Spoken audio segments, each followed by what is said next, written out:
அவர் பேர் சாமிநாதன், எனது பேர் கல்யாண சுந்தரம். நான் தான் அப்பேன், அவர் தான் எனக்கு மகன், என்னுடைய அப்பன். பெயர் இல்லை. சரிதானே சாமி?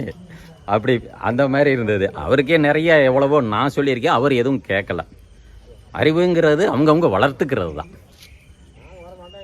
ஆமாம். அதே போல் நான் வேறு விதமாக வேறு எங்கேயோ ஏதோ வேலை செஞ்சுருந்தா எனக்கு தெரிஞ்சிருக்காது.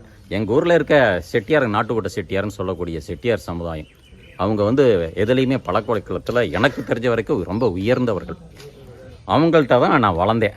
என்னுடைய தகப்பனார் 11 வயசுக்கு என்னை வீட்டை விட்டு வெளியே அனுப்பிச்சிட்டார். அதுக்கு பிறகு அவங்கள்ட்ட தான் ஒரு 6 வருஷ காலம் வேலை செஞ்சேன். அதுக்கு இடையில் ஒரு செங்கல்பட்டில் 1 வருஷம் வேலை செஞ்சேன், திருச்சியில் 1 வருஷம் வேலை செஞ்சேன்.